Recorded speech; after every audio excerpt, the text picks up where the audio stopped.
I'd like to call the King George County Board of Supervisors, October 15th, 2024. The time is 5:32. It is the policy of the King George County Board of Supervisors that individual board members may participate in meetings by electronic communication means, provided that a quorum is physically assembled. This is permitted by Virginia Law 2.2-3708.3, the Code of Virginia. Please note that Supervisor Sullins could not be physically attended this evening because of a medical reason, but is permitted by electronic communication means, in accordance with King George County Board of Supervisors bylaw, is able to be counted as present and can make motions, vote, and participate. This shall be reflected in the meeting minutes in accordance with the Virginia Freedom of Information Act. Mr. Sullins, are you on board?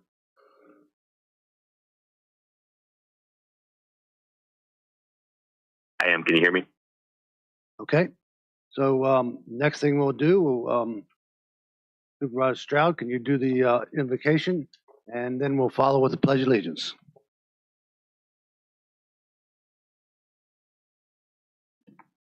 Dear Heavenly Father, as we gather here this evening, we welcome you to join us and ask you to help guide us as we address the county's business. We're grateful for your presence and continued involvement in our county and your care for our people. We consider ourselves blessed to live in this great country and county, and thank you for your saving grace and for the freedom we enjoy. We ask you for your continued wisdom, your help in leading our county, and grant us victory over our enemies so that your people can prevail. We ask your protection over Israel and our fight against those that seek to harm her. We ask for your guidance during this election and that your will be done. We ask that you keep your hands on our citizens and our employees and keep them safe, help them prosper within your will. In Jesus' name we pray. Amen.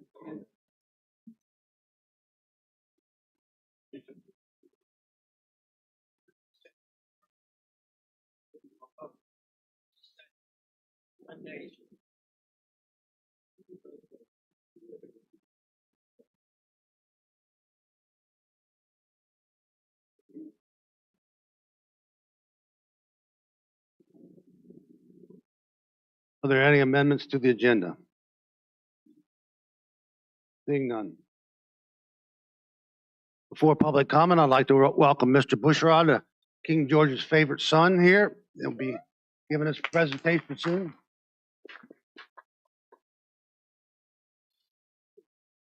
Our first public comment will be from Reverend Shervin Davis.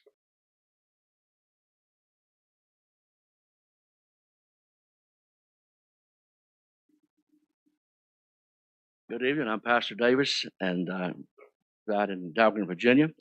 Here tonight to read some scripture, and I've asked my grandson if he would read the scripture for us tonight as starting off this meeting. Braden. Mom, one, please.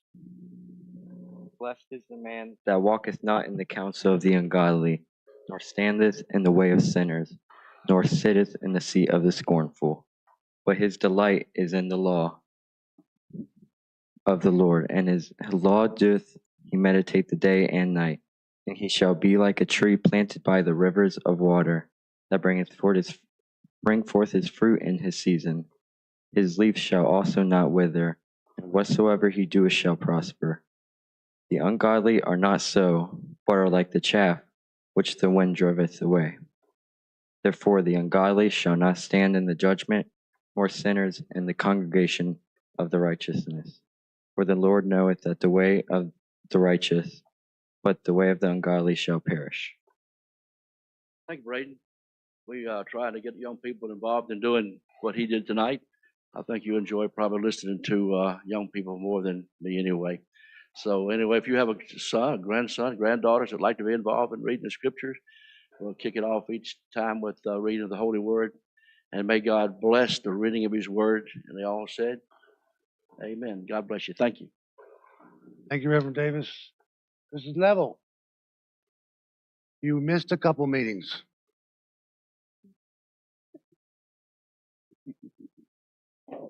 Hi, my name is Ana Maria Lobo, and I live in Presidential Lakes. Thank you. Today, I want to thank you for your service to the community. But I also want to ask that you to send out our taxes statements on time. I also would like to thank Mrs. Kathy Bender and Mr. Norman Risavi for helping with the service authority. It will be nice if we got in writing how much we really owe, like in the past.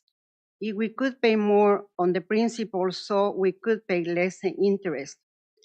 I am so very proud of you for asking the citizens of King George about how they felt about the bond issue. That is on the ballot. The people of King George don't need to be any deeper in debt. We already owe 120 million plus the new courthouse will be at another 40 million and another 57 million for this bond. Why don't you wait and pay down the debt? We already have, we know it's good to get new things, but we can't keep spending and spending. I know it's easy to spend on other people's money, but please pay down the debt. I also would like to ask Mrs. Bender about the $600,000 that the last supervisors give it to broadband. I understand that this was for the people who work without internet. It will be nice if everybody had a choice. Breezeline is kind of abusive with the prices. Thank you. Thank you, Ms. Level. Is there anyone else in the audience who would like to give public comment? Seeing none, public comment, you'll have a presentation. Go ahead. One has the presentation. Okay, go ahead. Mine might be if you don't hold me to 3 minutes. All right, go ahead and state your name and for the record, please. All right. I'm Claudette Jordan, Leslie, Maryland, president of the Ralph Bunche Alumni Association, and we have quite a few members here with us today. Here we are. And we are partners with Visualize and Rise and Jamon. I just want to thank many, many people for the event we had on September 21st on the Ralph Bunche property. I know Mr. Davis says he wanted to see life in the property, and so that's what we did. So right away, I'm thanking Supervisor Davis, Bender, and Sullins, who's online, for attending the event. And not only did Mr. Davis attend, the young man, his neighbor's son, won a door prize. So you guys didn't mention that at your last board meeting, so I'm doing it for you. We were glad to see you there. We had over 300 participants and many, many sponsors and the sales and the donors, right? So we grossed in excess of $21,000. Want you to know that we're working very diligently to abide by our memorandum of understanding to raise $250,000 by December 2026. We're a third of the way, so we're rolling. Additionally, in addition to Virginia, we had people participating from Florida, Maryland, New Jersey, New York, Nevada, North Carolina, Ohio, Pennsylvania, South Carolina, Texas, Washington, D.C., and Washington State. And other than King George, right here, we had people from Colonial Beach, Hanover, Montrose, Richmond, Stafford, Supply, Williamsburg, Caroline, Henrico, Fredericksburg, Spotsylvania, Suffolk, and Warsaw. And we also had about 6 bed nights. And I say to the side that the county didn't have to pay us anything or give us any money to do it. So we're not costing anything right now. Who knows about next year? Thanks to Parks and Rec for volunteering and the help we got from them, from the Sheriff's Department. I was hoping that Sheriff Giles would be here tonight because whenever he's here, he keeps me out of trouble. So it's your job tonight, Mr. Shriver. Rosie Johnson, D.R. Kupka, those were the many volunteers. But the sponsors, the local people here who supports this Ralph Bunche project and what we're trying to do. Nords and Neck Tourism was a sponsor. Renner Landscaping, Exit Realty, Echo Dell, Agave Restaurant, IHOP here in Dahlgren, McDonald's in Dahlgren, Pizza Bono, and then, of course, Mr. Bushrod always shows up when you need them. CNF Bank. And then we had special donors. I just want to bark out George Tolliver, and I'll just say the amount. He donated $5,609 on behalf of his father, who was part of the 75th resolution of Ralph Bunche and getting it going and so forth. and he wanted me to share that that he wanted everybody to know that it's a good project and we need to keep it going and not the ancestors and let it go by the wayside. So we're appreciating all of that. And another high donor was Harold and Pamela Jefferson. They're in the back and didn't want me to call their name, but that's okay. So what we're trying to say is that we are abiding by the memorandum of understanding that we signed, and we're partnering with Visualize and Rise, and we will do all we can to make that venue vibrant and a well-known spot for King George. So thank you very much.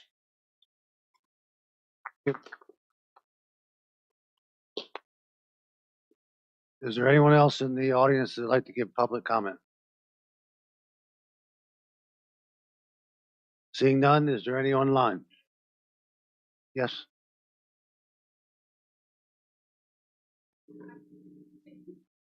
Well, you had 1 minute. You can have to go back to the podium though, so people can hear you. So this is just some of the swag that we had that helped raise the money. We had hats, sweatshirts, mugs, T-shirts, and license plates. So anybody who's interested, see me after this. Thank you, sir. Thank you.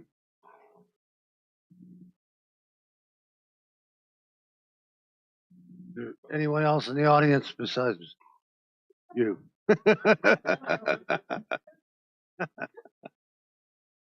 Seeing none, is there anyone online? No, Mr. Chairman. Is there any written comments that the board members have received? Seeing none, I will close public comment. Reports of members of the board.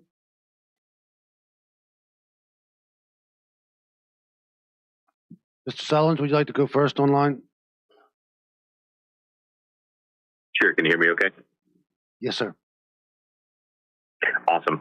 So not a whole lot to report this time. About the only meeting that I was a part of was the referendum town hall meeting last week.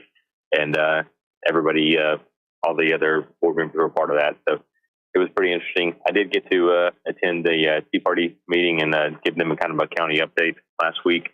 I did not meet with the Republican committee this week. It was on my birthday. And then have not been invited back to the Democrat committee recently, but hoping to go meet with them again soon. Any other committees or groups that would like one of us or all of us to come and chat with you, as always, please just let us know. We're more than happy to chat.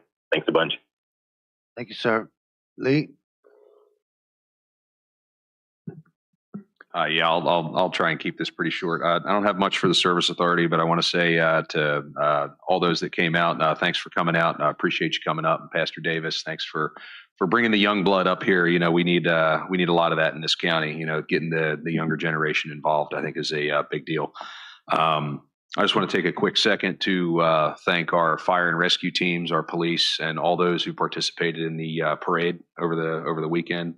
I know my family had a great time. Everybody involved did a fantastic job. It was a wonderful parade, and I just want to thank everybody and the county for everything that they did. Thank you, sir. Mr. Stroud?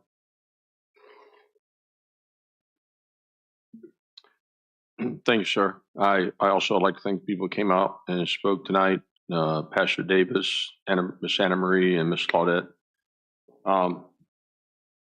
So I also attended the referendum town hall. So those that listened in on that and those that came that night, we thank them for coming and for the questions and attention to that.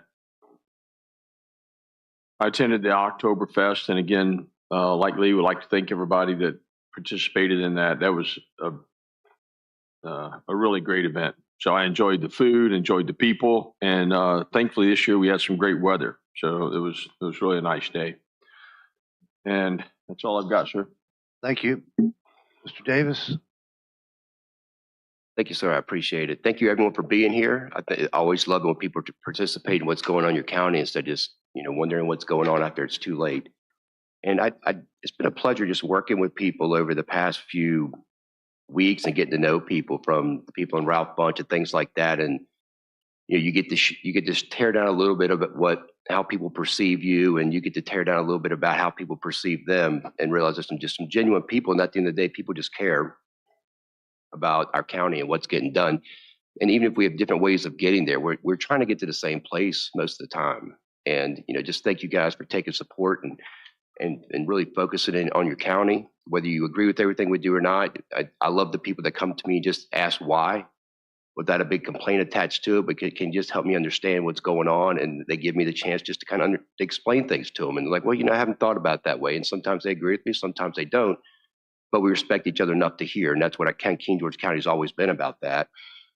Thank you, Ralph Bunch alumni. And I guess I would say your support team for being here. You guys are great. And I want a hat, by the way. That color goes with about anything. I can wear that. I did go to the Friday night. I went to the Dahlgren, basically the anniversary celebration of 249 years up in Fredericksburg, and got to take part in that. I was a little disappointed on some of it because of all the counties, Dahlgren's in King George, but King George wasn't really mentioned. But all the other counties had people speaking and participating. And it was kind of disappointing on my standpoint on that. I do want to thank. It was a great time, though, and they put on a great, wonderful event, and just thank them for all that they do and what they do in our county. Fall Festival, just thank the team. Did a great job organizing everything, putting things together. Sheriff Giles, the police department did a great job with traffic. There was a lot of traffic out there when roads started opening back up. They did a great job getting us in and out. The organizers and the setup team, and I think this year, I don't remember before, but they had bus drivers and that, with school buses shuttling people back and forth around. So it saved me a walk back to the library. So I enjoyed that. I was preparing to lug my 4-year-old all the way. So I'm glad I didn't have to do that. Of course, we did the referendum town hall the other day. And I just think there's a great turnout. People turned out and just had a lot of good questions. And we got to educate some people on some things, and other times people were trying to educate us, but that's all right. But people came out to listen and participate, and it was good. I got to go meet with Chief Moody and go visit the now Dahlgren Fire Station and what those guys are living in and what they're staying in. And they basically have years ago punched a hole in the roof, and what is kind of the slanted roof, kind of attic style. They turned that into a bedroom, and all the bunks are in one bed, whether it's men or women or whatever, just all bunked in. It's not a good idea. People spend that much time together. It's just not a good idea for anyone's safety. So and they went through some of the things that they need to change as far as the new location. It's a great location. I think it's putting that at a stoplight as opposed to, how it is right there on Dahlgren Road about 4 o'clock. If there's ever an emergency, I don't know how a fire truck or an ambulance or anything gets out of that parking lot. They need to be at an intersection. So where they'd be moving to would be a great spot for them. And I want to read, I call him Coach West because he was my coach back in JV baseball. I still call him Coach West. All my coaches are still coach. And Randy Newkirk, they have, and down in the Dahlgren area, down around the Potomac Elementary School like that, and they have come together and they're putting together a neighborhood watch program down there. So they've ordered the signs and things like that, and they're really getting serious about it. And I'm looking forward to taking part on that. There's the second meeting's coming up in October for people that want to participate. Off the top of my head, I do not know what that is, but I will get the information to someone and have it posted for everybody. But just thank those people for taking, instead of just complaining about something, going, what can I do to help? And they're putting together something to kind of bring some more security to some areas down there that have kind of gone by the wayside. And so just thank you guys. Thank you for being here. Thank you, Mr. Davis. Ms. Bender. Thank you very much, Mr. Collins. First off, thank you, Ralph Bunch. You always come in force, and I can always count on Claudette, especially to raise money for something she loves very much, along with all the other alumni. And I did see at the Fall Festival, your table was hopping. There was a lot of people over there getting your merchandise, and it's nice to see you bringing it also. Those can order it online and help support the cause. I do want to thank everybody, as Mr. Davis said, for the Fall Festival. And I moved here in 2001, and this, I think, is the biggest attended I have ever seen of the Fall Festival. It was packed, especially getting down after the parade down to the high school to be able to watch the band was a challenge, but it's nice to see everybody coming out. And I do want to mention the band. They are performing in Stafford this weekend. One of the best besides football, I mean, Mr. Bushrod knows, is the band was always there to support the football team and is always there to support, to give while they're back doing strategy at halftime, the band is there to keep everyone excited and ready to come out for the second half. So if you wanted to come out to watch the Royal Regiment at Stafford High School, they're performing on Saturday in an invitational. So come out and support the band. Other things I wanted to mention was the town hall referendum. Thank you everybody for your engagement and coming out with hard questions and just to get answers. And always love to have side conversations. I was asked about at least 5 people at the Fall Festival for further information about the referendum. So it is out there in the public and a lot of people still have questions. So I'm happy to answer them when asked. Ms. Lavelle, you brought out for Mr. Innes. I'm going to ask Mr. Smolnik if maybe we can get another update from Mr. Innes about the All Points Broadband Project. A citizen did reach out to me and asked if the initial grant was done and the second, I forget the terminology, was now open so that more people could apply to be hooked up, because the original grant was just for the communities that were identified in a mapping in 2021. And unfortunately, there's been other houses built and they're not included in the mapping and they were not able to hook up to internet at this time. But in the second tranche of grant money that was supposed to be coming, there was a possibility to them to be able to hook up. So I would like an update from Mr. Innes about that. So at a future board meeting, that would be great. And let's see what else I had. I think that's all I had. I'll have more in the service authority portion. So thank you. Thank you. The consent agenda from 10:10:06 to 10:10:06:07. Are there any motions? I will make a motion to accept the full consent agenda for 10-10.06 all the way to 10:10:06.07 as presented. Second. Properly second. Is there any discussion? Mr. Sullins, any discussion? No, thank you. All those in favor? Aye. By roll call? Aye. Aye. Mr. Davis, Mr. Stroud? Aye. Spender? Aye. Mr. Sullins? Aye. Chair votes aye. Thank you.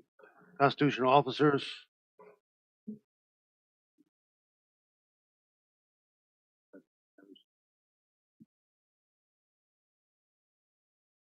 Good evening, Mr. Chairman and members of the board. I'm here before you this evening to present a request concerning the award of professional services agreement for property assessment services of real property in King George County. On September 17th, 2024, the board approved this agreement with Wampler Eanes Appraisal Group and approved an increase of $102,049 to the reassessment budget line. This amount did not include assessing mobile homes. The mobile homes were thought to be included in the amount of $482,921.05. However, through correspondence with Chris Foster from Wampler Eanes Appraisal Group, he stated that no estimated number of mobile homes was included in the RFP.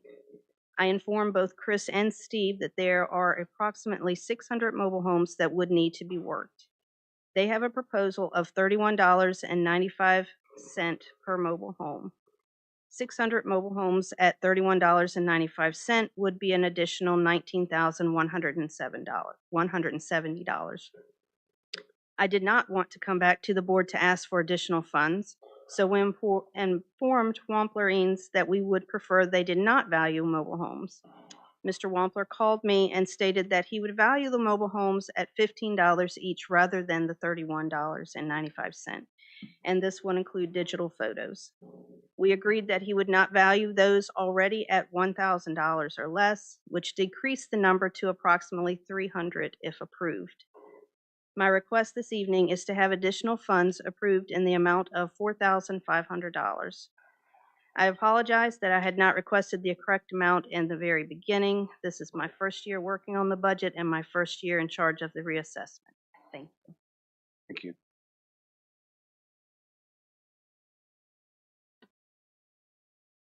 Mr. Chair, Mr. Smolnik, do we need to make a decision on this today? Well, I guess I have one question that I have. So we reviewed, there were several responses to the RFP. I guess if we're looking at one of them, there was an award made already, and then it was realized that it did not include mobile homes. I guess my question is, did the other ones that were not selected for the contract, did those prices include mobile homes? And would that have, I guess, made a difference in the recommendation to the board for the award of this contract? It's my understanding they all included the mobile homes. So I misinterpreted the way that they wrote that for Wampler. But in my opinion, Wampler is the better choice for the reassessment for the county. But what happens if we don't approve $4,500? They won't assess the mobile homes? They won't assess it. Mr. Pearson is the one that does our new construction at the moment. I could see if he would be able to do it. I'm not sure that he would do it for $15 or less. Seems odd that they wouldn't include that in their bid.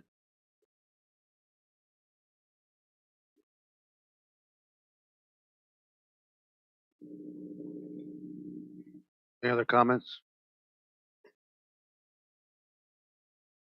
Has anybody else reviewed the responses that we got? Anybody else, like such as Mr. Smolder? Did you review those, or maybe? Yes, there were three or four of us on the review panel.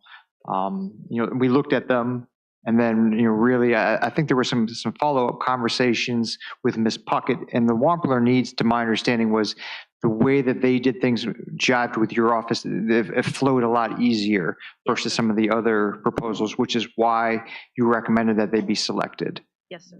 So to answer your question, Mr. Stroud, yes, there was a group of us who reviewed the proposals. Any other questions? Okay. Brought this before us. We will, this was a discussion, and we will put it on for next meeting. Thank you. Ms. Bender, you have another motion for the 10-10-07. Yes, I would like to make a motion for approval of 10-10-07 as presented. Second. Properly second. Is there any discussion on the matter? Seeing none, all those in favor? Aye. Aye. Aye.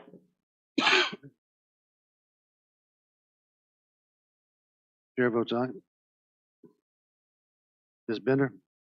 Yes, thank you, Mr. Collins. I will now open the Board of Directors portion of the meeting. So first off, can I have a motion for the consent agenda? I make a motion that we approve the consent agenda as presented. Do I have a second? Second. With the motion properly seconded, can I have a roll call vote? Mr. Sullins? Aye. Lee? Aye. Mr. Davis? Aye. Mr. Collins? Aye. Chair votes aye, motion carries. Now we'll move on to our first presentation in Bowdoin Environmental Services, Mr. Mark Bowdoin.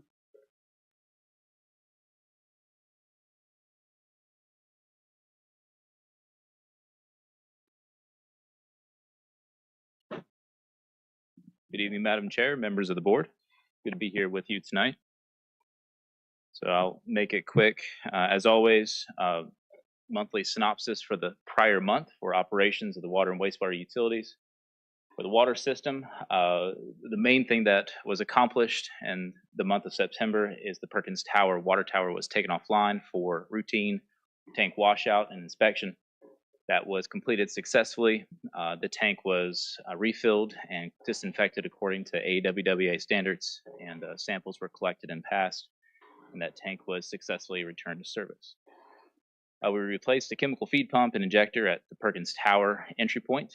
We also replaced the flow meter at the Oakland entry point, Oakland Park water plant. There was also 2 faulty automatic valves that needed to be replaced at the Fairview Well entry point system, and those were replaced by the maintenance staff as well.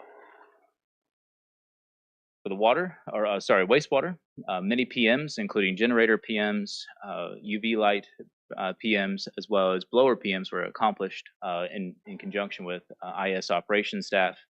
as well as King George County maintenance staff. Other significant happenings in the wastewater sections included SEI, which is our instrument and control contractor.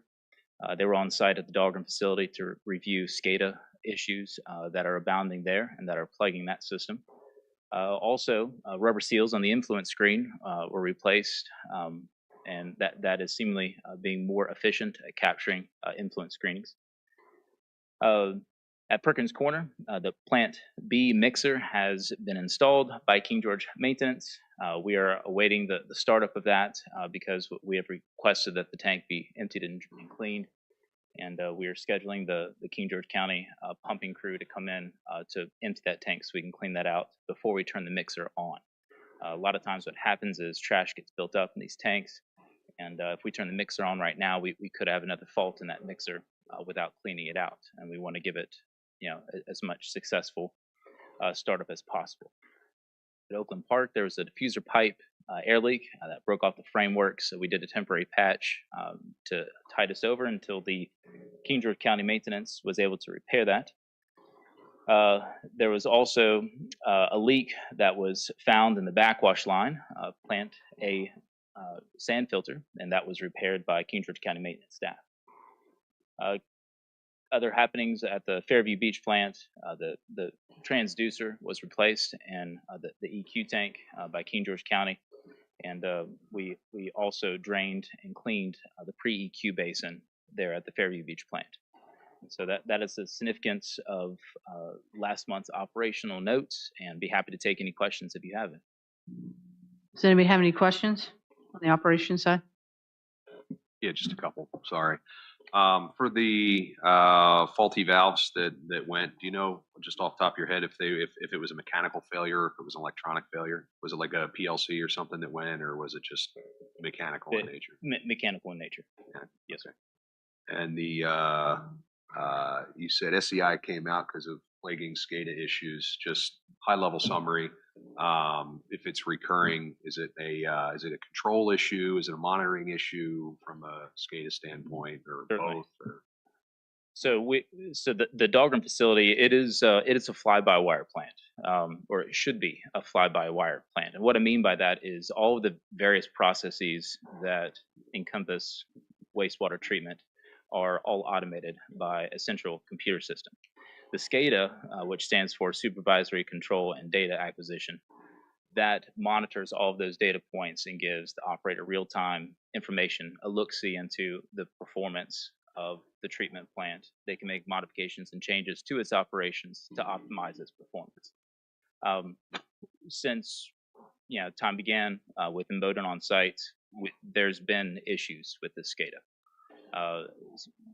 Running back as far as 2015, 2016, some of the contracts that were held with the people that the manufacturers that installed these meters, they were canceled and for unknown reasons, and so the upkeep on the SCADA system was just let go. So we're now dealing with pre-old technology.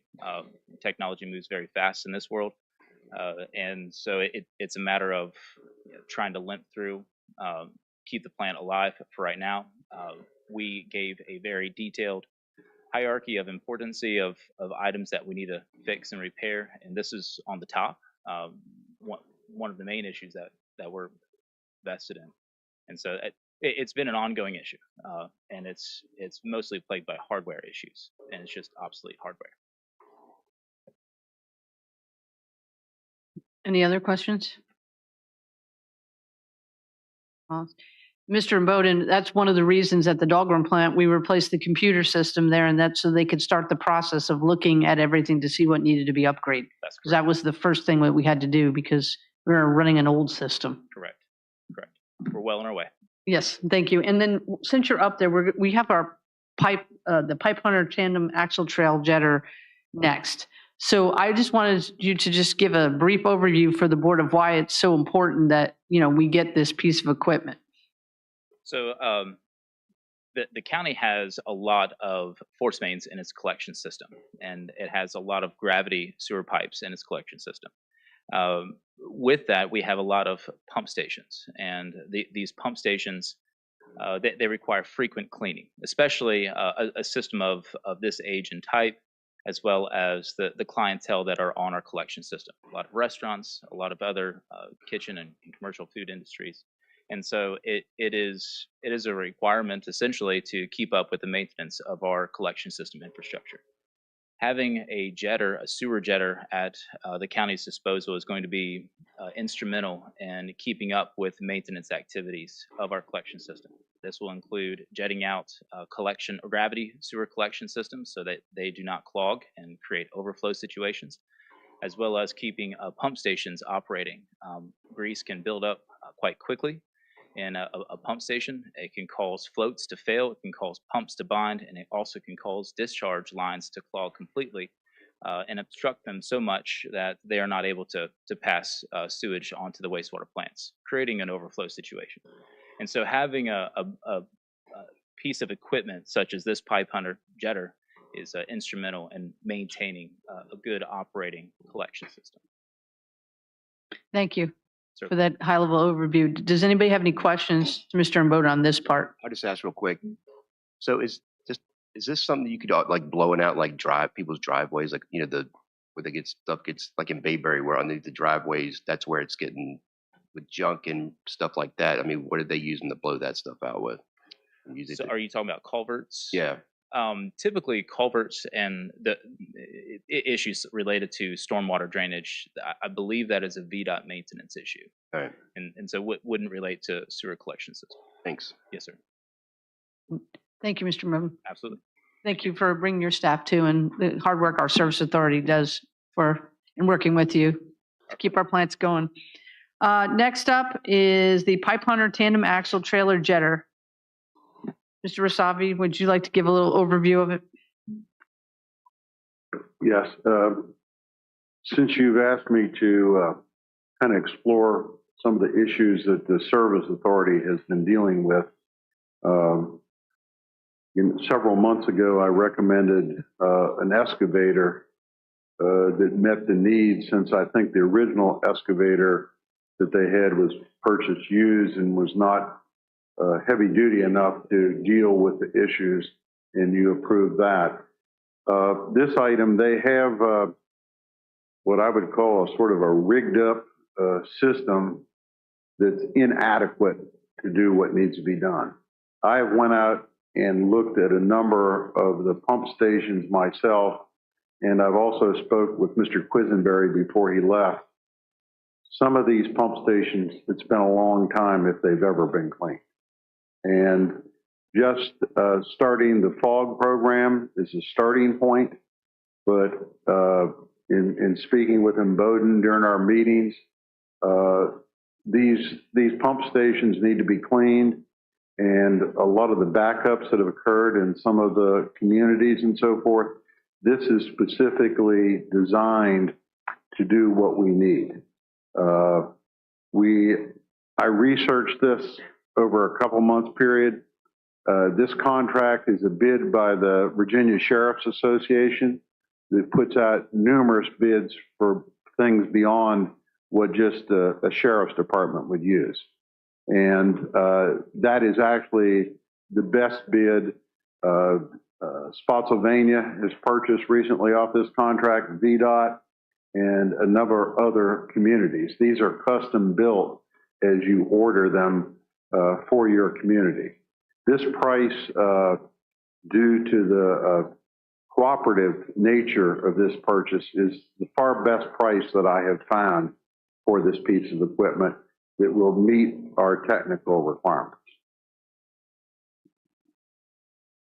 Now, also adding on to that, why this is an action item is so that the citizens, this is not going to be on the backs of the citizens that are customers of the service authority. We do have county available ARPA funds that can be used to help purchase this as one of the identified needs that we need for the service authority. So, Mr. Smolnik, I was going to ask you to chime in about the ARPA, because these are county ARPA funds. Could you give a little bit more information on that? Yes, ma'am. Thank you. So working with Ms. Cobb, currently we have $325,309.69 remaining ARPA funds. There's an addition, there could be an additional, some additional funds out there, but Right now, 325, 309 is the number we're going on. So this figure would definitely cover the jetter trailer. And I guess maybe whenever we get back into the Board of Supervisors, should the Board of Directors approve the purchase of this, later on in the agenda, I'd like to have the Board of Supervisors appropriate the funds, should it be approved, in totaling $99,052 for the purchase of a pipe hunter trailer jet. Thank you very much. And remember, these funds, and I just correct me, Mr. Stewart, they have to be used, allocated and awarded by December 1st, correct? Or we lose the funds. They have to be committed by December 1st. That's right, ma'am. Thank you. And that's why the action item. Mr. Davis, do you have a question? No, I don't. I'd like to make a motion, however. Go ahead. I'd like to make a motion to authorize the Service Authority Board of Directors designee to purchase a pipe hunter trailer jet from Atlantic Machinery in the amount of $99,052, utilizing the ARPA funds. This purchase will be made via cooperative procurement utilizing the Virginia Sheriff's Association contract number 24-05-0713R, subject to approval as to form by the county attorney. Do I have a second? Second. All right, with the motion properly second, any further discussion? This would be a roll call vote. Lee? Aye. Mr. Davis? Aye. Mr. Collins? Aye. Mr. Solons? Aye. Chair votes aye, motion carries. All right, for one more thing, I'll just give a quick monthly update. I have been asked, and Mr. Solons has been asked by a resident of Hop Yard continuously, and it's not Mr. Robotham at the other end, about a study that was done in 2022, a pilot study about irrigation and separate water meters. I wanted to ask if the board would like to bring that back to a future agenda. I have talked to DEQ, and you might ask, why would you talk to DEQ about this? Well, that permit is a tiered permit, and any adjustment to it, especially encouraging water use to water your lawn over, with human consumption, might trigger it to be relooked at for more tiering or more further. It's the stress they put on me is it should be used for human consumption and not encouragement of watering lawns and pools and things like that. So what I'm asking as of the board is, do you want to resurrect and bring back this pilot study that Mr. Weekly did? It might even been, he started it in 2021. I just found a PowerPoint from 3 or 4 years ago. So is that something that people would like to look at? It would be a separate meter installed that would take away, that would just be for watering, like washing your cars or watering your lawn, or watering your driveway. What is the feeling of consensus of the board? Or would you like to wait and think about it and bring it up next meeting? I'd like to see it. What, Mr. Solons? I said I would like to see it. I was going to say, speaking from that community, I hear that a lot. So we get a lot of new people that move in and out of the community. It's probably good as even a refresher to at least just bring it back up. Agreed. All right. Ms. Fish, can we put it on either the next meeting or the one after, depending on how much we have on our plate for those meetings? Thank you. Thank you, everyone. Last thing I have here is the secondary public comment. Comments will be limited to 3 minutes per person in order to afford everyone an opportunity to speak. Please provide your full name and district when submitting your public comment so that it can be properly recorded and included in the public record. Would anybody like to come up and give public comment? Anybody online? Mr. Dines? No, Madam Chair. Is there anybody received correspondence since we've been sitting here? Oh, with that being said, do I have a motion for adjournment? I'd like to make a motion to adjourn the Board of Directors to Monday, November 4th, 2024 at 5:30 p.m. in the multipurpose room of the Sheriff's Office located at 10445 Government Center Boulevard, King George, Virginia 22485. Do I have a second? Second. Motion properly second. Any further discussion? All those in favor say aye. Aye. Aye. Aye. Chair votes aye. Motion carries. The meeting of the Service Authority Board of Directors is adjourned. Mr. Collins? Thank you. Mr. Beal, I'm gonna put you on the back burner for right now. I'll do Ralph Bunch Visualize and Rise revitalization plans.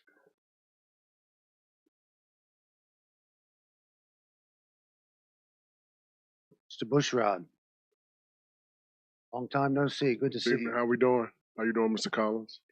Ms. Bender, it's been a while. New faces, hello.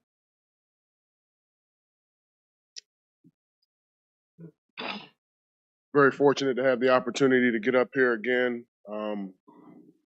Some of the information in this will be a little redundant. Some of the individuals who have seen this, but for the individuals who have seen this presentation or parts of this presentation, we do have a couple of updates just about what we've been working on.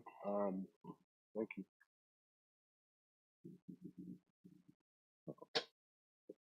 This is a special project and something that we're really looking forward to continue to keep working towards.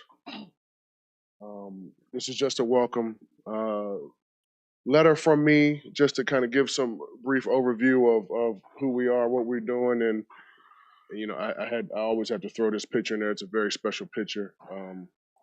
This was in Miami, 2010, after the biggest win in, I guess you could say, football, professional football. You know, and between my support staff, my family, and my friends, this flag made it down. So you know, really a special picture to me. But who we are as a Visualize and Rise Foundation. We are an athletic-focused, inspiration-oriented nonprofit organization that we were started back in this county in 2010. Our mission is to support youth sports and education programs, enabling students to give them the necessary tools to facilitate their full potential and more. For 15 years, we've been able to be a staple in this community, not just here in Virginia, but surrounding communities as well, and other states like Florida, Illinois, and Louisiana. Our impact since 2010, we've raised over $1.1 million for our giving efforts. We do a really great job around Christmas time, huge amount of volunteers and some great kids that we've partnered with the YMCA to come out and to give these kids a memorable Christmas. Not everybody is as fortunate as a lot of people in this room, so that's a great time for us. We've awarded over 350 book scholarships to students, not just in this area, with the majority of those scholarships going to King George students, but surrounding counties as well. And you can see here, I won't bore you with too many of the details. Like I said, it's a little redundant, but we've done some pretty special things here, and we've been holding our youth football camp here since 2010. That's the very first event that we've done, and we have 300 kids that come off of that every single year. You can see this picture here from our last one that we did in June. Getting on our vision for the future. Our vision is to revitalize the historic Ralph Bunche High School into a thriving multi-youth facility. It's such a site with a tremendous story, with individuals who sacrificed and they really stepped up for certain demographics back in the time of segregation. And, you know, when looking at trying to figure out a different way for us to approach our foundation and where we're looking to build, this was, to me, the best opportunity for us because there's so much history in this building on that site and for the right reasons. Our mission for King George is we want to collaborate with King George County like we're already doing, and continue our relationship with the Ralph Bunche Alumni Association to create a space where individuals in King George County specifically and surrounding counties can immerse themselves in programs, activities, and experiences. We want to honor the legacy of Ralph Bunche because I think it's a legacy that's needs to be talked about and never forgotten. And we want to continue to keep working with King George as we bridge our county's past history with the future. I do believe that this site is, obviously because of the state of where the school is in, is extremely underutilized. You know, just really kind of going back to Parks and Rec survey from a couple years back, this is the third lowest utilized community space that we have, just because you can't really get inside of it. But I think with our plans and our vision, if we're able to carry this out, it would be the #1 utilized space in King George County with where we're trying to go with this. I think it fills a lot of needs that this county could potentially, that they have. But, you know, I think that this site will fill a lot of those needs, and we'll talk about it later on in this presentation. I think a revitalized Ralph Bunche High School, it fills a need. Like we just said, this project has potential to provide our area with both personal and professional development opportunities and culturally enriching programs and activities. I think this is an opportunity for us to bridge the gap between individuals in certain demographics that don't have opportunities and experiences to get out and flourish. And I always kind of go back to my story. I'm very blessed about my situation, my family, my friends, my coaches that really kind of pushed me in the right direction. That's where we want to do with this Ralph Bunche Visualize and Rise Center. Together, everyone achieves more, right? Utilizing our relationships and our networks and our professionals for us to be able to pour back into this community, I think is going to be a big deal. It's all about making the investment into this revitalization project because it not just represents who we are, it represents King George as a whole. And we're talking about getting into education programs and initiatives, health and wellness workshops, financial literacy programs, mental health assistance, really being proactive when it comes to our mental health and our physical health. You know, over the years, our foundation has done a great job of throwing events and getting money and dispersing it, scholarships, toy drives, feeding individuals. This gives us an opportunity for us to build. It gives us an opportunity to be hands-on, to make tangible change. And I think that's what this site will do. And we're going to have to refocus our vision and our mission going forward, but we're ready. So kind of getting into some of the new things that we've talked about. That auxiliary building there on that Ralph Bunche High School site, when I drive around it, first thing I saw was a state-of-the-art training facility. And these were some conceptual designs right here that we'll go over in just a second, but this is just a snapshot of what that potential training facility would look like that would really be able to foster the growth and mentorship and leadership while also pushing these young kids and the older demographic as well to be as fit and active and getting the best out of themselves as they journey through school. I want to make sure.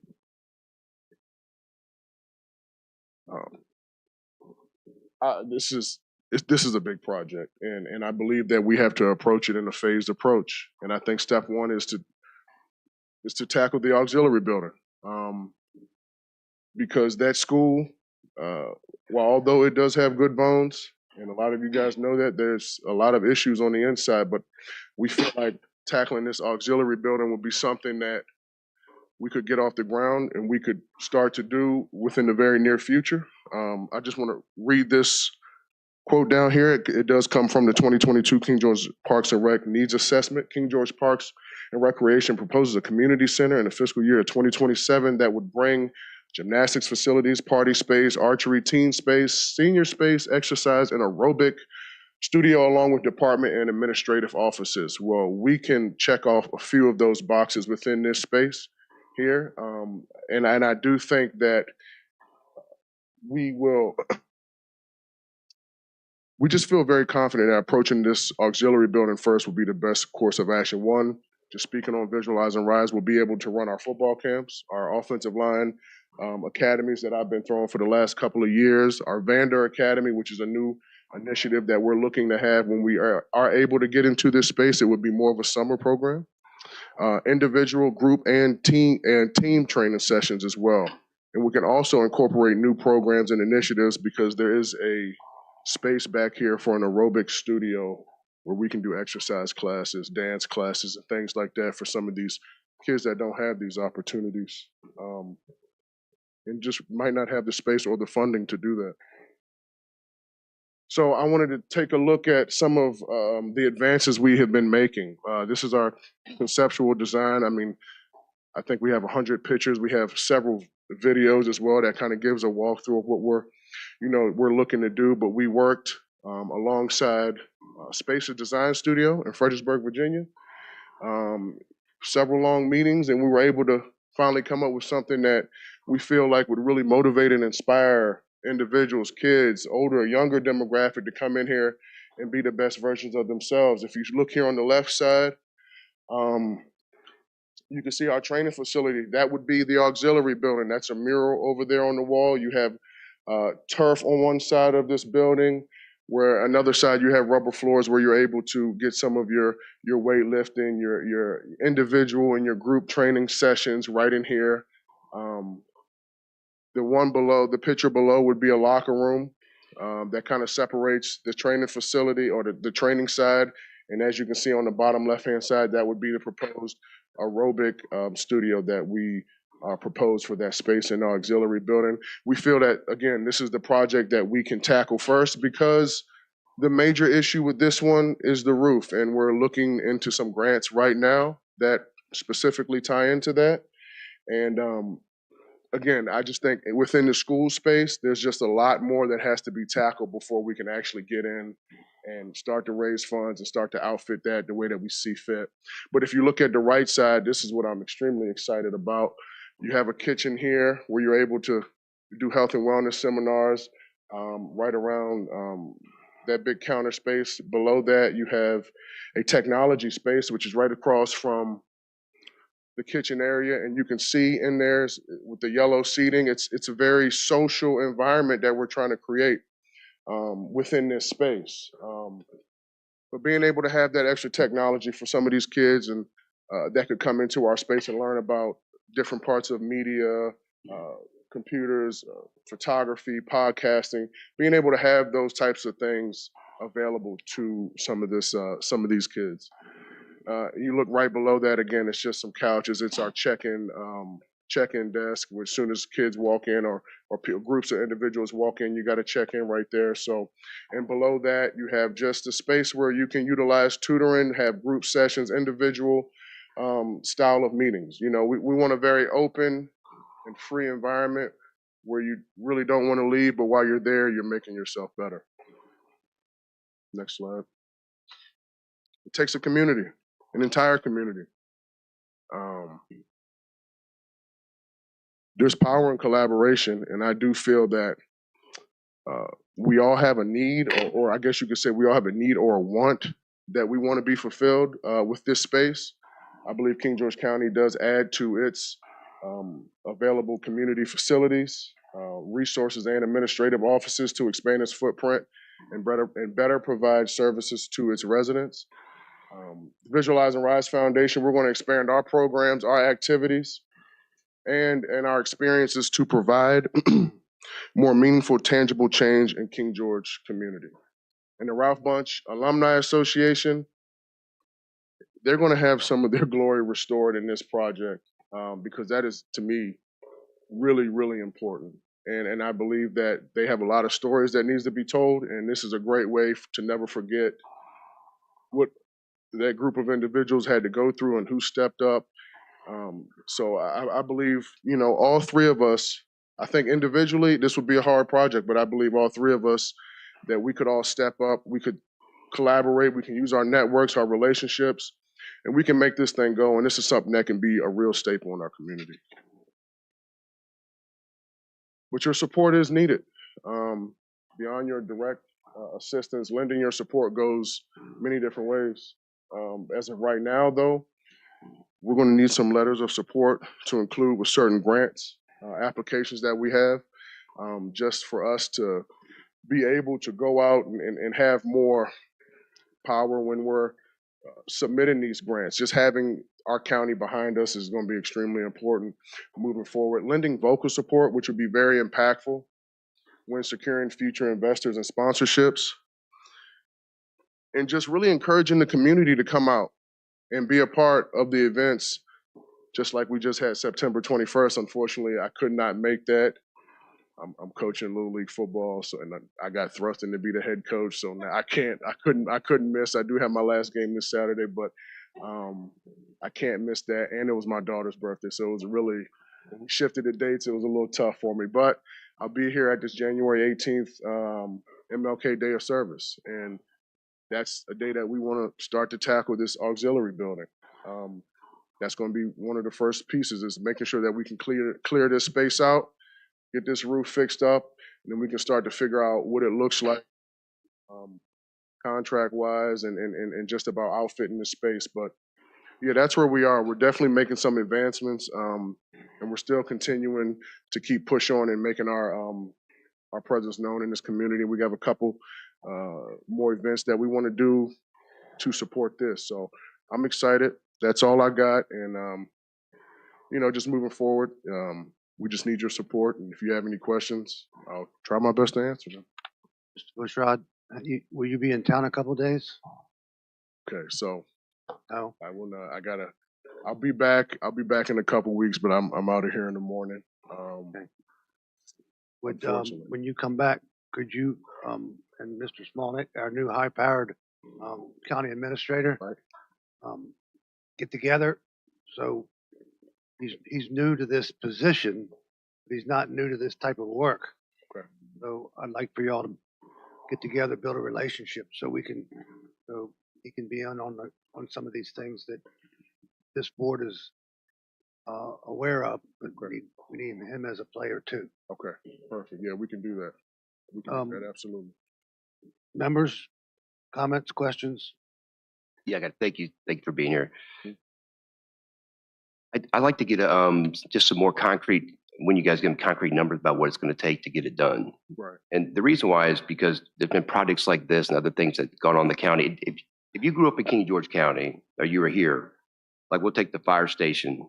Okay, that was built by people, donated bricks, bricklayers donated time. I mean, that's just how King George was built. I mean, if you go back and check the history, and I got a book, that Northern Neck History, I got through King George, and it was all the way up into like 80s, even, 90s. People were, I talked to someone about the Christmas tree because we had a big one and then we got a little one. And I was like, man, we should have planted a real big one. And people were like, money. And I had a lady from a farm say they could have come on my land and got one. And I had a groundskeeping, maintenance who was like, we would have planted it as long as you put a little plaque out there for us. You know what I mean? So I want to get an idea. If I'm going to be an advocate, I'm going to go whatever I can to see what we can do to people in this community will come together and donate time. People come to this community will come together and get things done. Yes. And we'll do all we can to help you out. I think the letters is a good idea. Let's, make sure that happens. And I think that we can have those to you by probably next week or something like that if you need them. Okay. I'll say you'll get mine by then. All right. Okay. So thank you for coming out and thank you for what you want to bring back here to this little town, and the NFL, they're a big nonprofit. They got a lot of money too. I'm just saying. They do. So Just again, saying. yeah. No, listen, that's so that's definitely something I'm going to lean on. Yeah. And as we start to, again, like we're nailing down our phased approach and how we want this to look. So you're talking concrete numbers. We have a somewhat of an overall scope of what we think it's going to take. But I think if we break this down in a phased approach so we can show people this is what we're raising money for right now. We're going to do this. Then we're going to get on to the bigger project. I believe that, to your point, the NFL will help us tell this story. And that's why we've made the advancement, the changes that we've made within our organization and our advisory committee to make sure that when I go step into certain spaces, I have everything that I need. We know exactly what we want, what we're looking to do, and we have a story to tell. And that's what I think the beautiful thing about this is that there's a story to tell. There's a story already in the building, and what we're trying to do will help preserve that. And I think that's important. I mean, because before Ralph Bunch, we were looking at other spaces that we could, maybe build something that we could have some type of community center. But then when you see something like this that does have strong enough bones, yeah, it needs a lot of work and a lot of money. But, there's money out there, there's funds out there. We'll find a way to get that done. I do know that, but I think we tell that story well enough and getting like the NFL and things behind it like that, I think it can be something pretty special. Yeah, I mean, they're already advocates for a lot of things, Absolutely. and just, they have, I went to a Commanders game and there's end racisms painted in. And to me, it makes a great story that they'd want to take part of if they could. So I appreciate your time that you put into this. Thank you. Appreciate it. Thank you. Thank you. Mr. Bushrod, you know that this is one of my passions to help, especially kids, because I think we have a lot of kids that could do many good things, but they don't have access to travel teams, or maybe their grandparents raised them and they don't have money for all the special training. So there's so many kids, as you know, as someone who probably wasn't spotted right away to ever go to the NFL. that giving the kids an opportunity to succeed in the tools, you're going to find a lot of stars in King George that we haven't identified because they just don't have the resources. I know as a coach, I always tried to help those students. I really appreciate this opportunity to help those kids because it's not just about going D1, D2. Maybe we provide them an opportunity to succeed in life because we gave them confidence and a place to come to call their own and mentors. So I do appreciate this, and it touches my heart always on this one. And I'm glad that, you know, the whole community can come together to realize this dream. So thank you. Thank you. Thank you. Mr. Sullins, you have anything? No, I'm good. Thank you. Mr. Bushrod, I know you no longer live in King George, but you're a part of this community. You always have been. Your family's from here. Your family's still here. But you keep coming back and helping the community where you went to school. The board, we will give you letters of support in whatever you need.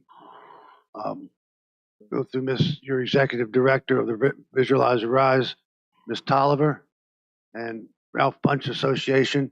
What we can do, just let us know. We'll do it. And we'll put that on Mr. Smoldick's list at the top. Yes. Thank you. Thank you for coming all the way out. Absolutely. Absolutely. I appreciate you guys having me. My wife says hello, by the way. Please tell her hello. Please tell her, look, I got a little swag for you too, so I'll try to make sure we get that to you. I know we talked about it last time. But, I'll see what I got. Thank you. Good to go? Yes, sir. Thank you. I appreciate it.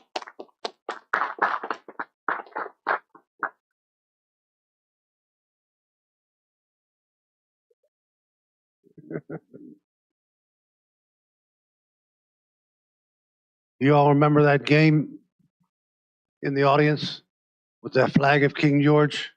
He held that flag up. I can remember to this day. It almost brought tears to my eyes.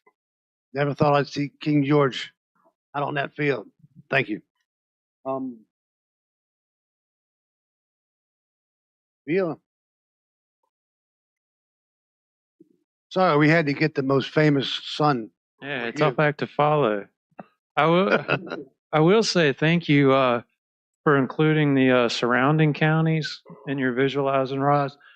3 years ago, my son was a senior in Caroline High School and received a scholarship from your foundation. So thank you for that.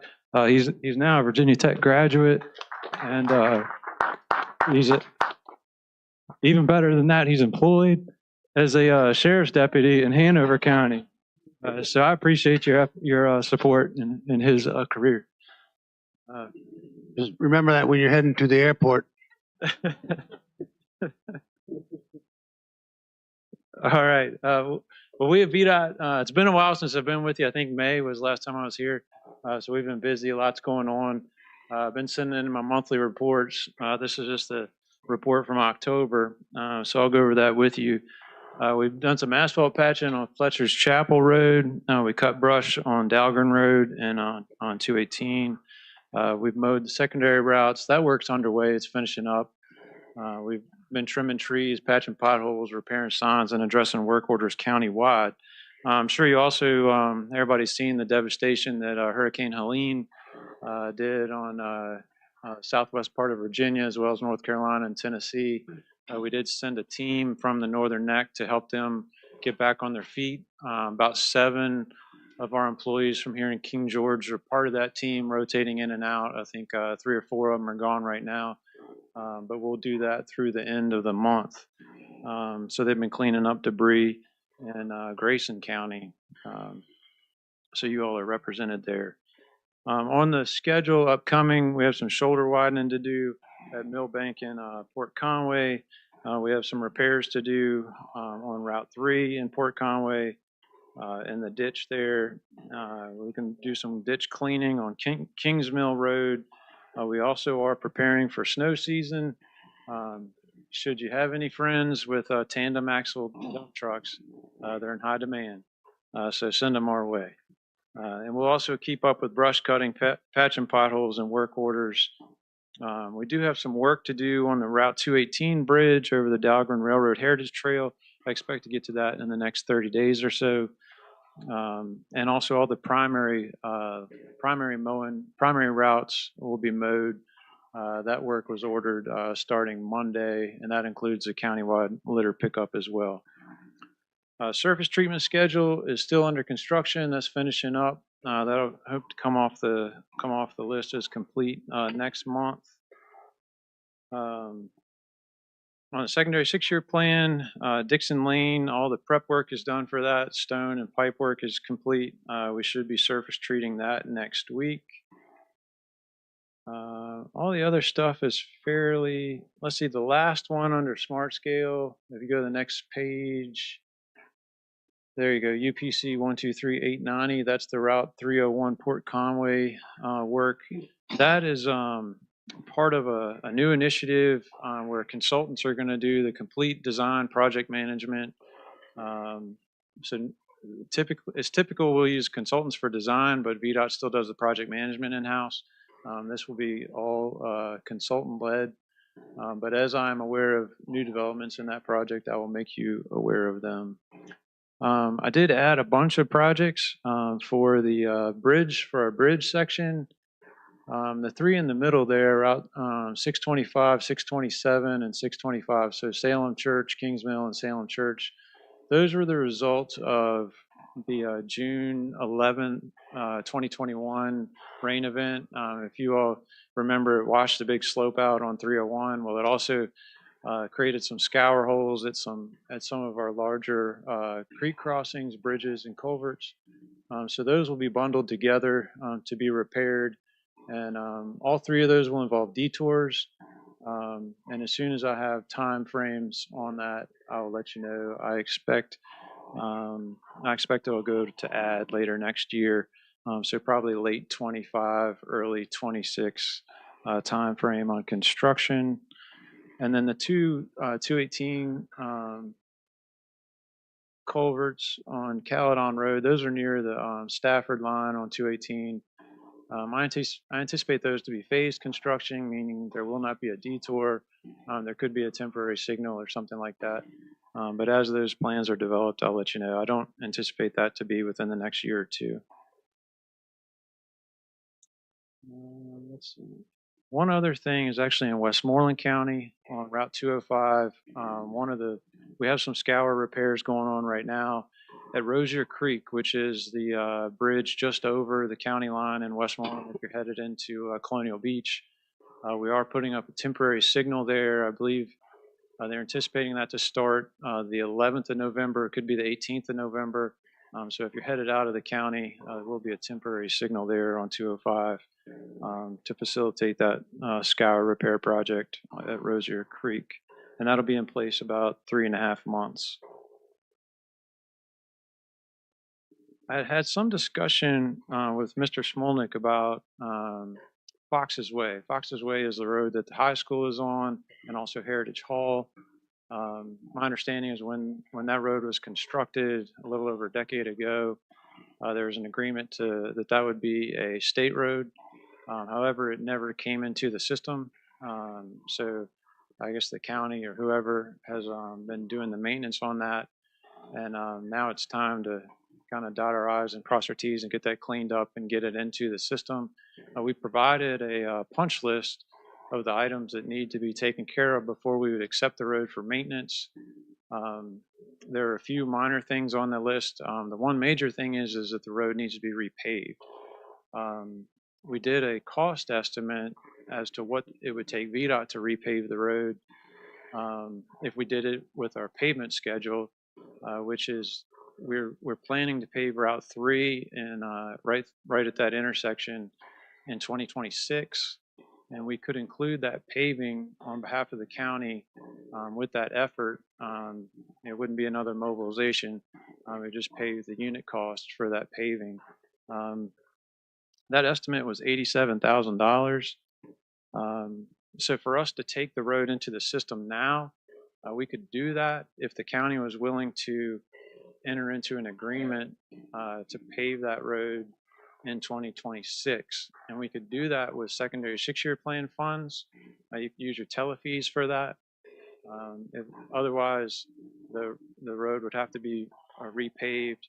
I guess I'm telling you, we can take the road into the system with an agreement and the other things done, and then we pave it with the secondary 6-year plan, or we could take the road into the system after the county repaves it on their own.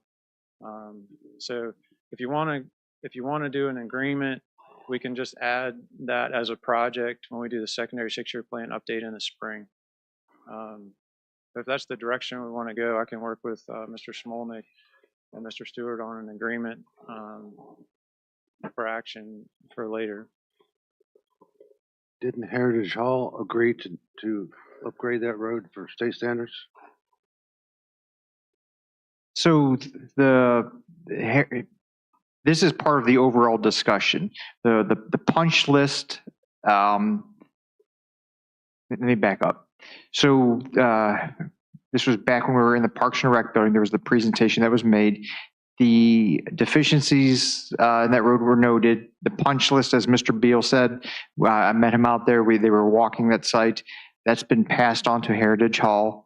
The thing that needs to happen with Heritage Hall would be the dedication of, there needs to be a plat, which would be borne by them to dedicate this particular road. I guess the question in my conversations with Mr. Beal right now is this a couple different options? Is this cost borne entirely by Heritage Hall? Is this something that the county would like to roll into the 6-year secondary plan, or is this something that we'd like to do on our own, understanding that it may be more because there's two mobilization, let me back up. Heritage Hall would pay for it. We would include it in the 6-year secondary plan whenever you're paving Route 3, or we could do it on our own. I think those are the three options. So I think that we want it in the state system. I think that we all agreed upon that. How it gets in there is another question. I would prefer that Heritage Hall pays for it. If I recall correctly, that's what they said they wanted to get it into the system. And can you make that happen? So does the board like me to go back and put this on Heritage Hall? I'm looking for some general direction from the board. What direction would you like me to head, Mr. Chairman and board?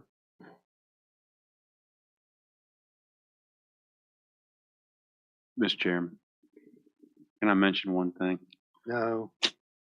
Go ahead, sir. I just want to remind the board that there was an agreement years ago. I was not a part of that, but I'm aware of it, that Heritage Hall actually gave land to help have this road built and the entrance for the high school.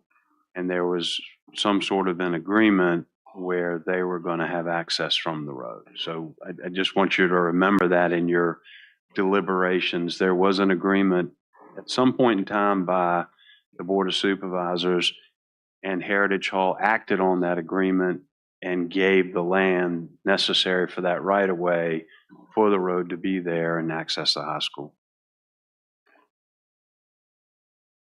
Any comments? So I'll throw out, what about if it was a shared cost, half and half? Well, Ms. Bender, I would prefer that Heritage Hall pay for the whole thing. If not, we'll cross that bridge. Stroud, Mr. Davis, anything? So the difference is them doing it now and then waiting until 2026 to have it just tied in with VDOT. Is that what you're saying? But what I heard was that they take it into the system now. Take it now. The county would agree to have it paid by 2026. Correct assumption?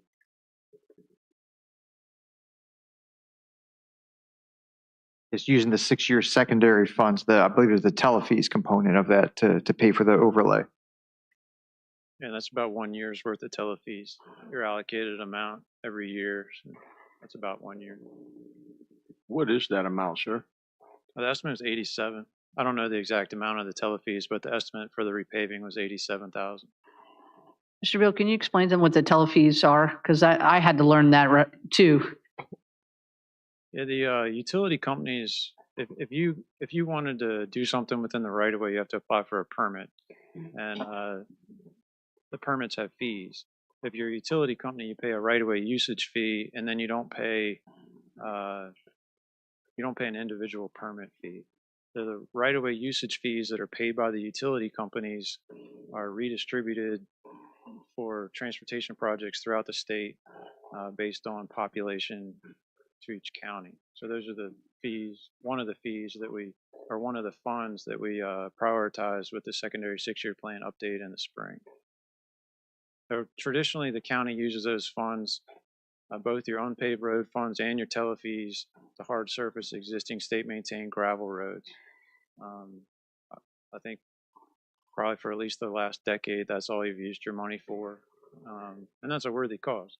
And this is just something else that if it's a need, so it doesn't have to come out of local funds. If you can get Heritage Hall to pay for it, that's good too. I'm just trying to give you another way to get it done. Mr. Sullins, anything?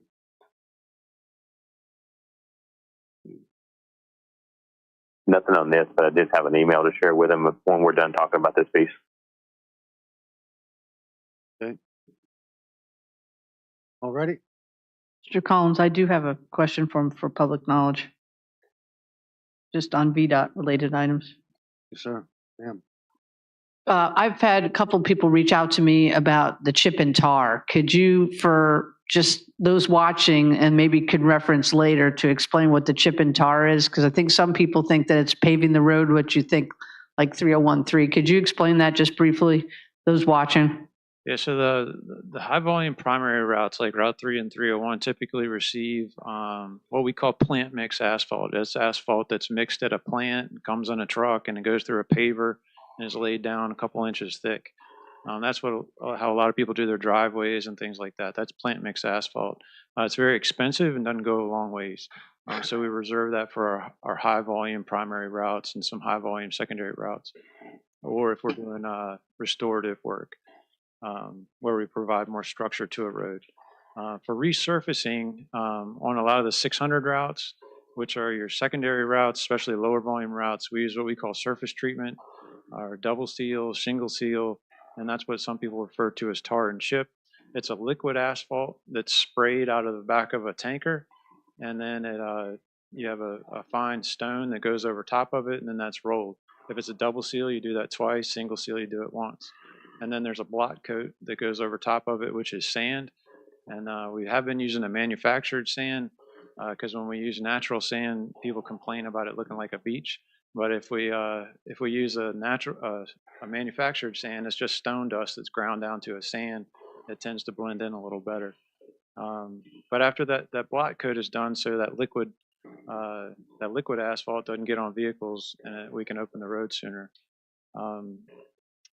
On the higher volume, relatively higher volume secondary routes, the traffic will wear off that stone. A lot of the loose stone and sand will wear that off to the shoulder of the road.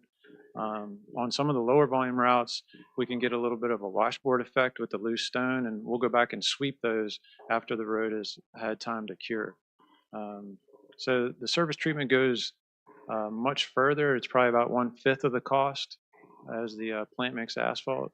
And typically surface treated roads where you see surface treatment being applied is on a road that is currently surface treated. We typically do not change like a plant mix road to surface treatment, and vice versa. So the road you live on, however it's maintained, is typically how it's going to be maintained in the future. Thank you. All righty. Mr. Chairman, members of the board. So this discussion started when Mr. Lemon came to us. I believe Heritage Hall was looking to maybe some refinancing or something like that, at which point they realized that they did not have access. So this is one avenue of getting Fox's Way into the state system. The additional route is we can simply give them an easement across our property. So there's multiple paths if you want to go paving, and then there's still another option of giving them an easement. Okay. Thank you, sir. Appreciate it. Like to be recognized. Go ahead, sir. Thank you. Mr. Bill, so a couple things, good things. So received an email from Mr. Comer thanking us, but thanking you for the job that you guys did fixing the bridge that was over on Chapel Road, Fletcher's Chapel Road Bridge. And he had sent an email. I sent an email to you, and you guys jumped on it and got it fixed. And he was very appreciative. And I want to thank you. I also want to thank you. I did in a previous meeting, but you weren't present. And thank you for the job you guys did on Millbank, because at Millbank is like a whole new road. I mean, it's really nice out there, and the work that they did in working into the driveways and blending that and such, they did a really good job. So really appreciate it. Thank you, sir. Thank you. Thank you, sir. We're going to take a 5-minute recess. I think Mr. Sullen said he had an email or something for me. You want to? Mr. Sullins, can you send him the email, or you want it to be in public? Actually, I'm good. That's the same thing that Mr. Stroud was talking about. I just want to make sure that he was publicly acknowledged for the good work. Thank you, sir. All right, thank you. All righty, we're going to be in a 5-minute recess.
All righty.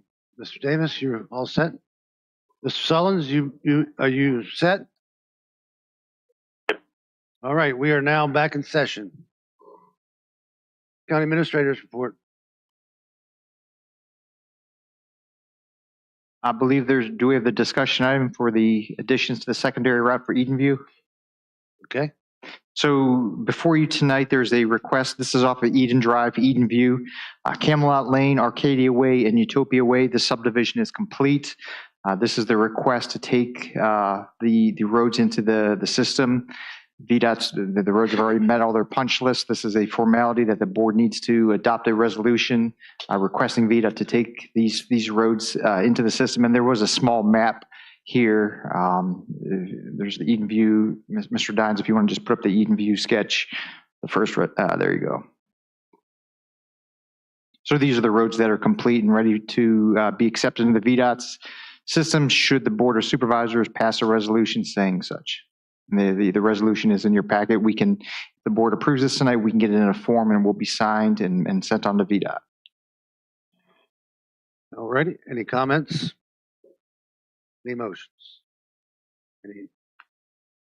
This is pretty much the form. We've done many of these in the past, so I'm just going to make a motion to, do you have that up there, the resolution, Mr. Dimes?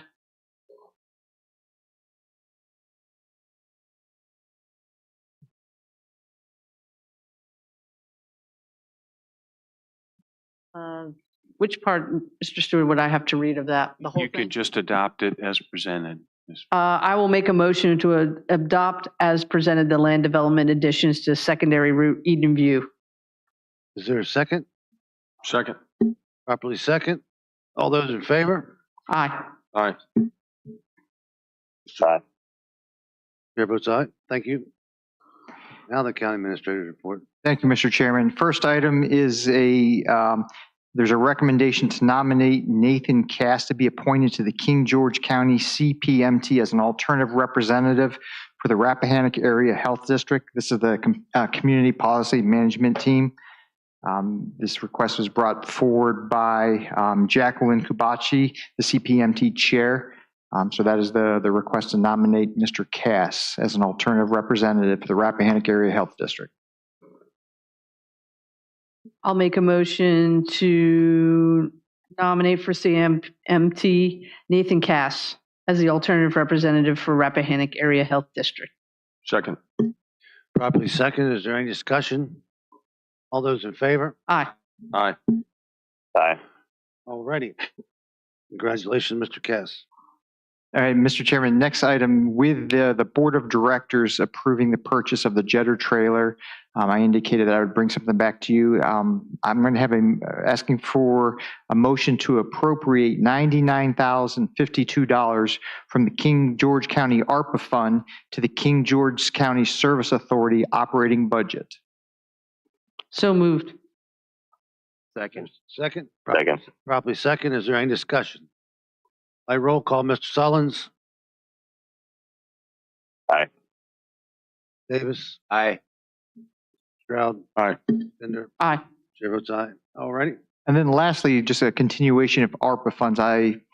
Let's back up a couple months. I indicated to the Board of Supervisors that I would be looking into utilizing the remaining ARPA funds for a fuel depot. This fuel depot would be utilized in the event that a disaster hit the area to make sure that our county vehicles, including our fire, EMS, and sheriff, had access to diesel fuel and gasoline. So there was a project by Chief Moody. This was actually put out the bid before my time here. I believe the project came in the neighborhood of $550,000. I went back to Chief Moody with the direction from the board a couple months ago. Chief, let's relook at this fueling depot. There was about $183,000 that had been previously allocated through the CIP. In, I guess, trimming down the project, we're looking at functionality. Can we get diesel fuel and gasoline in our emergency vehicles in a time of need? So that was pared down. Chief Moody is confident that the project, we're actually working on bidding it out right now, that project, the fueling depot, will be done for $183,000. Therefore, no ARPA funds will be needed for that. Right now, the number that I have is, there was 325,309. You just allocated or appropriated 99,052. So we have $226,257 remaining in ARPA. There may be additional funds based on another issue that we're working on, but I'm going to use 226 right now. So I'm looking at my Board of Supervisors. There is, and I have Mr. Bryce Young here in the audience. I asked Mr. Young to be here. So as you know, the county's going through numerous projects for water lines, sewer lines, upgrades. There was $5 million VDH grant, and then there was a $15 million ARPA fund. Part of those discussions, there's the Peppermill well, and Mr. Young, correct me, you want to come up and talk about the Peppermill well, why it's important, and kind of where we stand on this and some of the other grants. The Peppermill wells is to be redrilled per a DEQ permit. The well is screened in multiple aquifers, and DEQ is not favorable towards that, so they are wanting us to redrill a new well to satisfy the requirement of having a single aquifer for the well. That was, I'm sorry, that was like right at like $100,000 or something like that. I believe the bids came, this was put out to bid, and Mr. Young has the exact figure that this came in at. Do not have it with me, but it's around $745,000. About $745,000. So with the ARPA money, the remaining ARPA money that has to be, we know we have a December 1 deadline. I'm looking at the Board of Supervisors. The fueling depot is taken care of. Do we tidy up? I'll be working with Ms. Cobb to figure out, what exactly is remaining in ARPA. But if we can utilize the remaining ARPA funds towards the Peppermill well to help offset this. I believe this is a well that's, intertwined with the interconnect, the courthouse to Canterbury, courthouse to, help me out, Mr. Young. This is really intertwined with the courthouse permit, and the courthouse permit is intertwined with all the other interconnects because the courthouse system is kind of a central system, and failing to meet the conditions of the courthouse permit would put us at jeopardy with permitting the rest of the interconnects. So I guess with the board's direction, I would like to work with Ms. Cobb and the Service Authority to utilize, and we'll come back with a harder number. We have 2 more meetings before December 1st to utilize and expend the remaining ARPA funds to be used towards the Peppermill well, if that's the direction that the board would like to give me. Mr. Davis? Yes, sir. Thank you. I'd consider it, but if there's other items we can do to where we can, I'm always about finishing things off you can finish off. So if I have $227,000 and there's 1, 2, 3, 4 things that we can knock out with that money as opposed to paying a partial on something, I'd like to see all avenues to where we could spend this money, and I'd like to see that as quickly as we could, just in, whether you email it out to us or whatever, so we can kind of see what the options are, or where some of the other hit points before we just say, okay, that's where we want to put it. Ms. Bittner? Yes, the whole idea of using the rest of the ARPA funds is a way to finance this without putting a burden on the customers of the Service Authority, is that the Service Authority would then cover the rest of the amount, whatever amount was available. But this is also vital because, from my understanding, DEQ is also trying to get rid of the wells that use, I don't understand the whole, because I'm trying to conceive this right now because it was just introduced to me today, the gravel, help me out, Bryce, the gravel pack. Yes. They want to get away from that kind of wells because of the aquifer. And so the Peppermill well that currently we use does use that. And so that is why DEQ is highly pushing us in the direction of getting rid of that well and going to Peppermill number 2. And so it's vital, especially, and that also has to do with our growth in industry to do this modification, the permit and the circle interconnect. It is important. So being able to help finance that I would support it, but I understand what Mr. Davis is asking, but I would really highly encourage my colleagues to allow this rest of the money to be used towards the redrilling of the well, especially understanding that it was put out to bid. And then the last thing is that unfortunately, due to the industry right now, these prices are what they are. What we could have gotten a couple of years ago for a lot less is a lot more now. And so that's an unfortunate part. What happens to the well that's there? It's a fully operational well, right? It is. It would be abandoned. So you abandon one to do another? Yes, sir. So DEQ seems to be running the entire state of Virginia, telling you to abandon a well and spend more money to do another one. Unfortunately, this is a requirement of the DEQ permit. So yes. Mr. Chairman, correct me if I'm wrong, but I believe the current well is going through and maybe touching a couple different aquifers. Correct. And then DEQ is concerned if it's in two different aquifers, it can cross-contaminate. So they want it in one aquifer and one aquifer alone. That's correct. So that means if it's in one aquifer and that aquifer goes dry, that means the whole well go dry. Yes. So opposed to being in three aquifers where you have not as much opportunity for it to go dry. When was that well approved, sir? The one that we're using?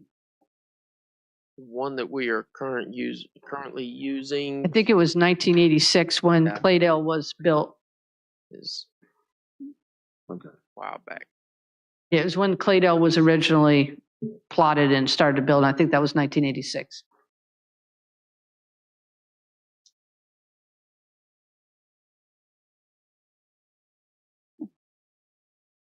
I guess Mr. Chairman. Question is, do we have to do it?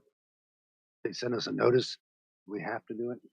Mr. Young, just correct me on this. Is this to get the modification of the Circle and Canterbury and Courthouse system, which we do have to get as part of this interconnect, this has to be done as part of it, correct? Correct, because you have to satisfy the courthouse permit. This is one of the conditions under the courthouse permit.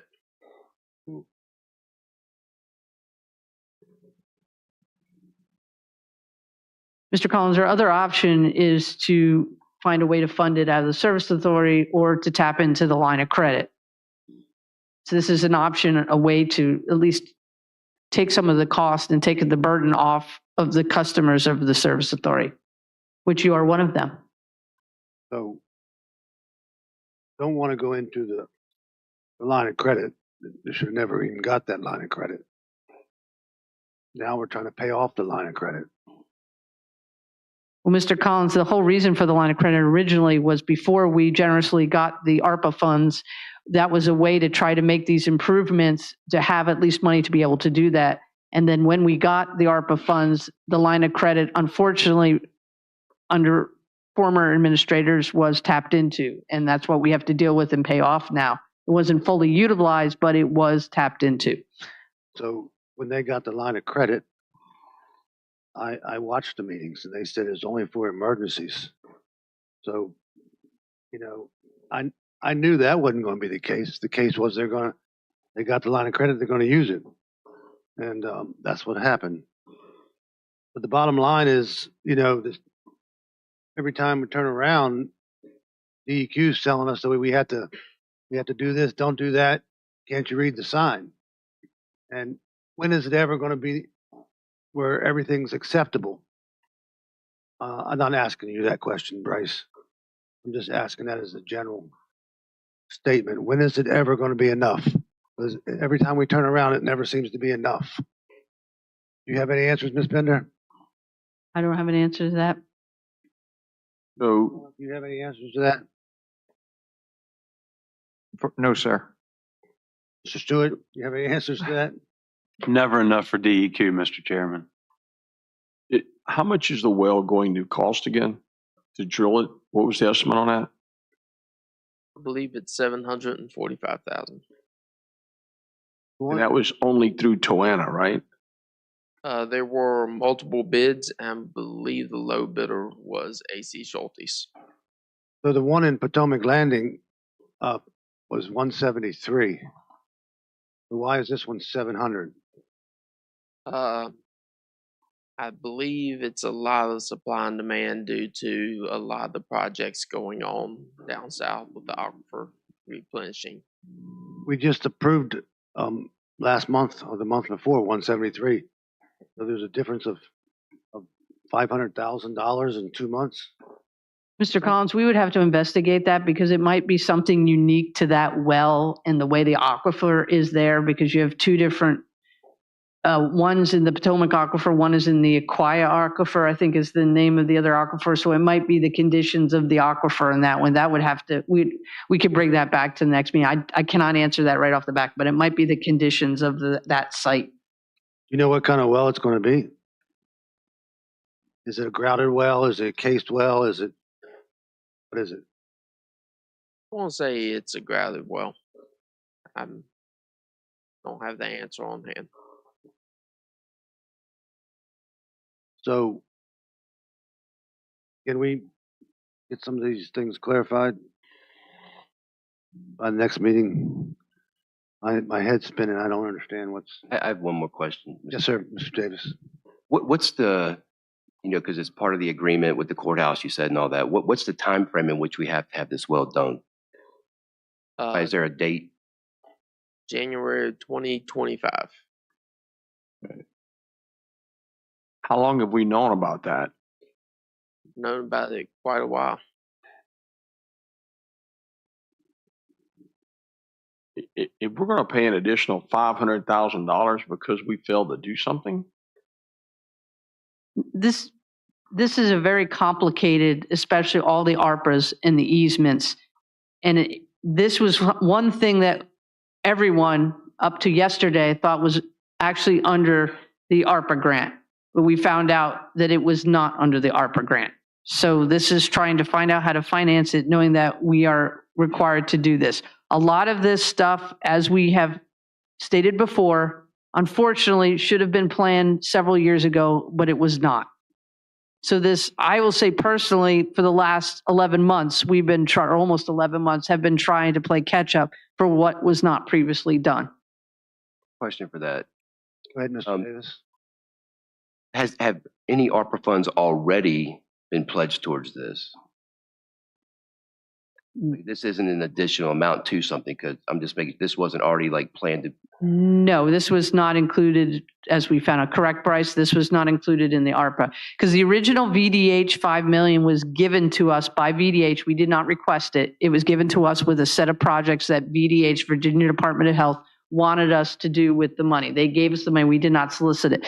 The other tranche of money, the $60 million, was graciously gotten by Mr. Stewart as his role as a senator from the state ARPA funds, correct, Mr. Stewart? And that was projects we put out to be accepted by DEQ to be allowed to do that. And this was not in that tranche either. So this well is going to go on the same property as the other well. Yes, sir. So it's going to go into one aquifer. It will be screened in a single aquifer. Right now it's in two. Okay. And there is actually a reason why it can't be I know what you're going to ask, but based on I don't know all the geophysical reasons why to be able to reiterate it right now, but it cannot be re-drilled, I think is the correct terminology. It has to, I mean, in that one that exists now, it can't be fixed. It has to be re-drilled fresh. Did I get that terminology? So at least well, they can encase those current wells, but DEQ won't allow them to do that for whatever the volume is. They can be recased. But if we're going in one aquifer, and I'm just putting the numbers out there. Last month it was 173 for the one at Potomac Landing, and I don't know how many aquifers it's in, but if it's just in one for 173 for 700, we should probably be in 4, but we're only going to go down to 1. So why is this big money it just cannot be this big money over 2 months' time. It's just impossible. Something's wrong. Something's wrong. So we need to get some answers. Maybe we need to look at getting an extension. I mean, you get onto the DEQ and say, look, this is insane that we're going to pay $700,000. We need to get an extension so we have more time to put it out for bid and get back within the realm of reason. Well, let's figure out what the problems are. Why? My question is 173, 700, why? That's my question. The other questions are, can we wait until another time? How long, how much money does it going to take from the ARPA funds? Where did the other money come from? So on and so forth. Well, I will read you a letter that Mr. Asavi had communications with Caitlin Kelly, groundwater withdrawal permitting team lead today. So this is the letter that was sent by. This letter is the transmittal letter for the minor modification of the courthouse CWS permit GW1000400517, formerly GW00197EU.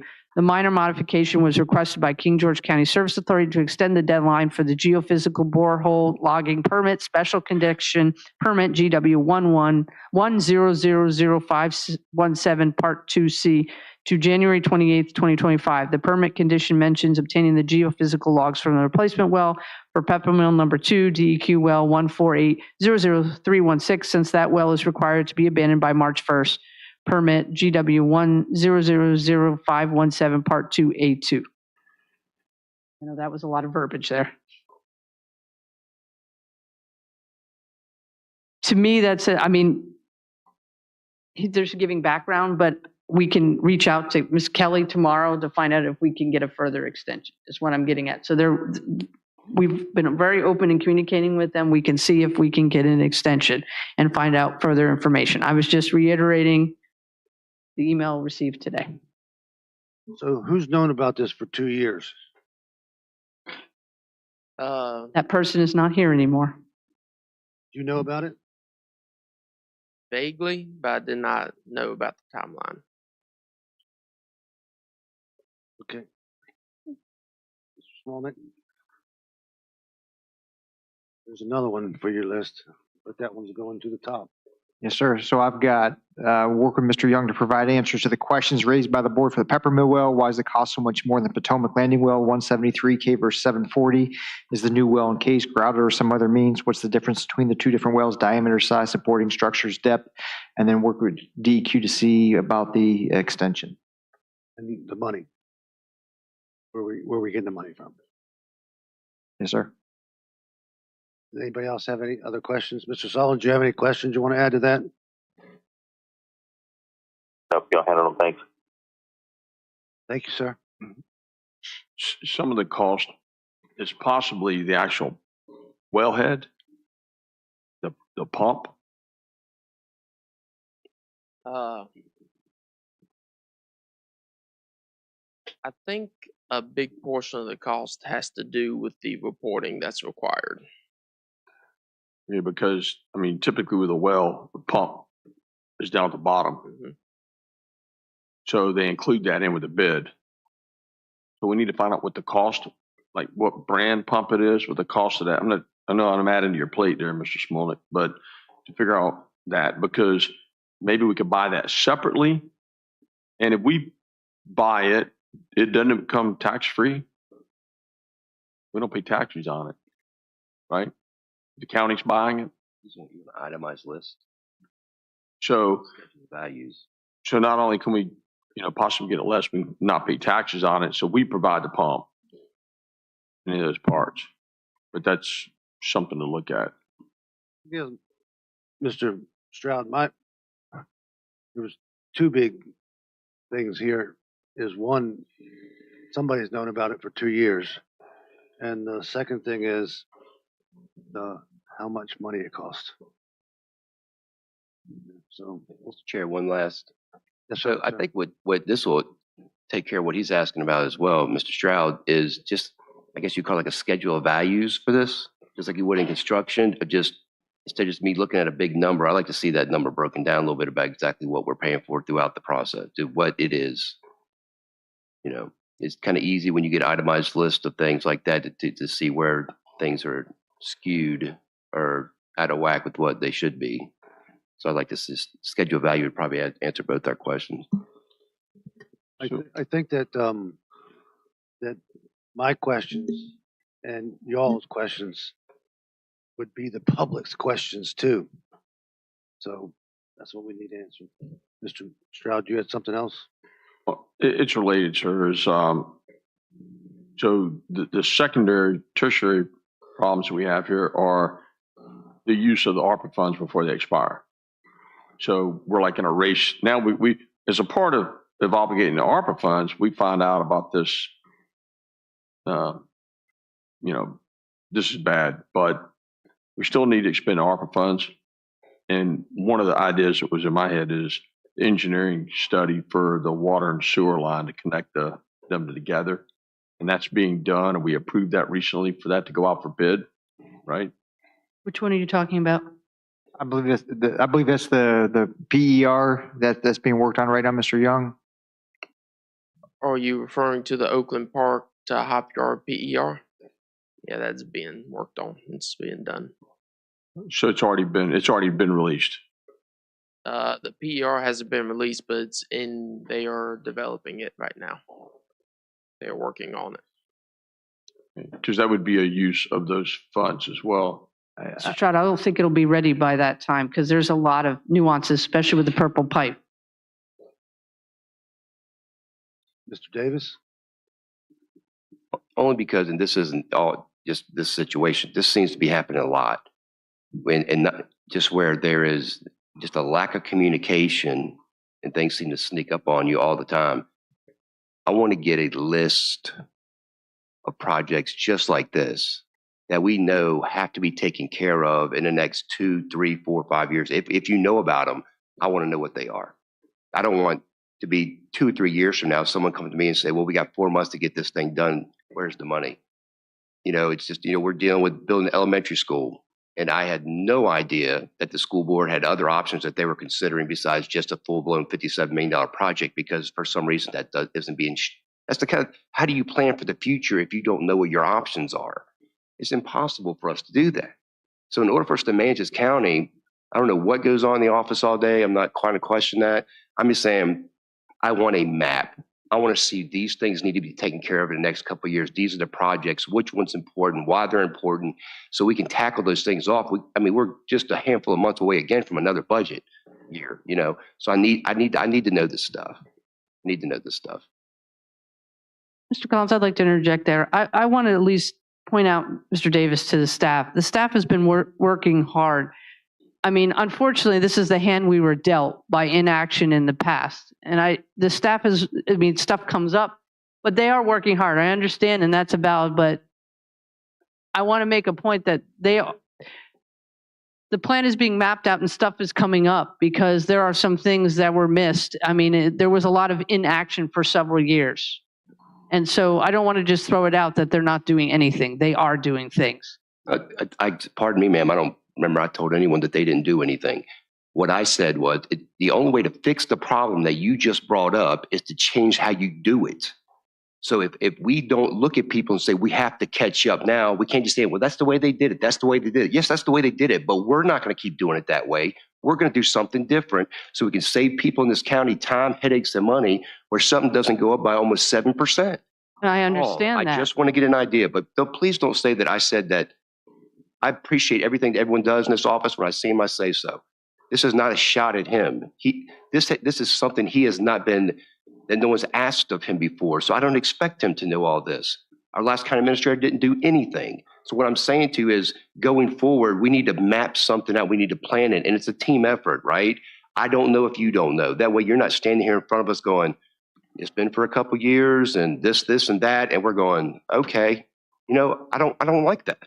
I want to know what's going on in my county. That's what people put me here to do. So I want to know. And it's not a shot at anybody out here. It's just me asking for answers so we don't repeat the same mistakes. Mr. Stroud? Yes, sir. I just wanted to add, I think what Mr. Davis is saying is that the space between direction and destiny is distraction. And the distraction is what's keeping us from accomplishing some things, and it's what also adds to these surprises that happen. So having the roadmap to success is what we're asking for. That's it. I think, Mr. Stroud, that's what I've been talking about. Go ahead. That's what we've been talking about. Yeah, I understand, Ms. Bender, but it just baffles me that I've been on this board for 2 years. This was the first I've heard of it. So, you know, somebody knew about it. If Mr. last old county administrator had all the knowledge of everything going on in this county and nobody else did, I think that we argued about that for 2 years. So Yes, we did. Mr. Davis is absolutely correct. New day. And we need to do things new way, which means we need to know what that we need to do to make everything good and right. Service Authority was going along very, very well until I heard this, which kind of just, and I'm not a big fan about, hey, got to spend this money by December 1st like the government does and just say, hey, we need a bunch of books and we need whatever we need.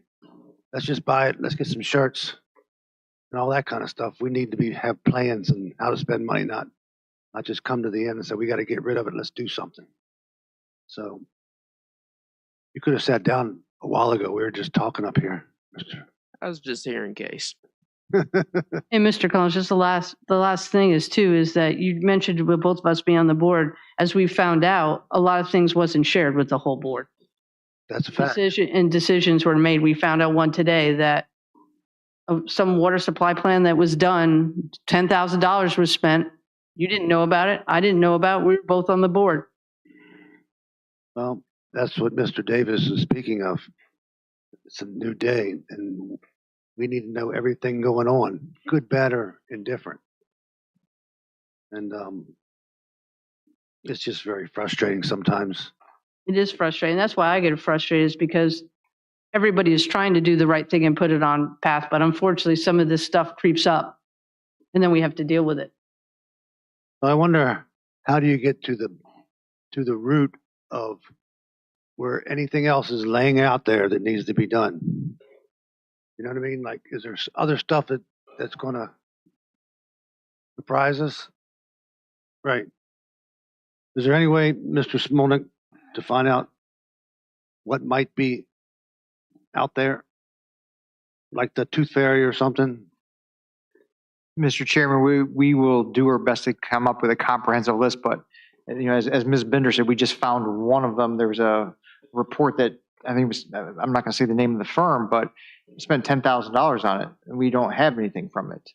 So these are things that we're just uncovering every day as we open up new folders, or somebody sends us a letter and we're trying to figure it out. Lord, there's, you know, I wish I could just get the list to you all tomorrow, but you know, honestly, I didn't think it'd be like this. Almost, it seems like every week something new is coming up that we're finding out, you know, somebody did or did not do something. Well, how do we get to the bottom of that? How do we make sure that these things don't happen again? You know, I think, as Mr. Davis said, you know, communication. You know, just to, you know, to make sure this board, the entire board, is aware of everything going on in the county, and then it's my job as the county administrator to have my staff, you know, keep me abreast on situations, and I will bring them to your attention as I have for the last, you know, 5 months. You know, and I don't want to get too bogged down in just going on a chase looking for problems. I want to make sure that we set time and focus on the future and don't get distracted by, you know, what went wrong in the past. Let's focus on, let's do it right for the future. So, you know, Mr. Collins, I don't have the perfect answer for you. That is a challenge to find. I don't think I can come up with a list because they're rearing their heads. It seems like every week, you know, something new comes up. So, Mr. Young, do you have a bunch of projects out there that we should know about?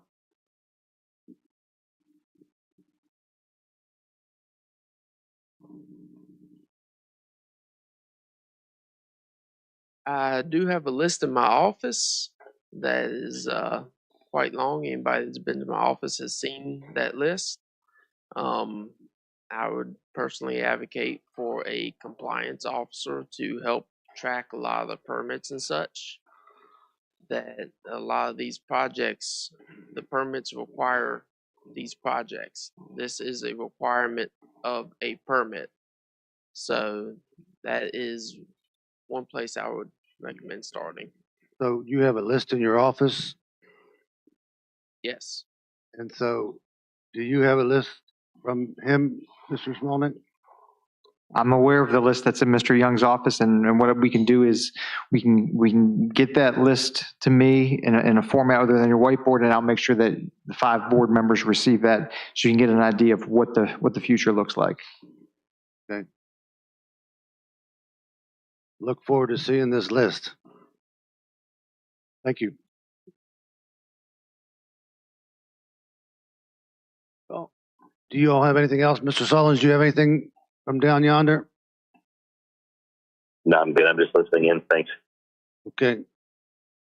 Well, I was going to get through this whole meeting without being upset. I was wrong. Alrighty, we're going to do another secondary public comment. Comments will be limited to 3 minutes per person in order to afford everyone an opportunity to speak. Please provide your full name and district when submitting your public comment so it can be properly included in the record. Is there anyone for public comment? Lee?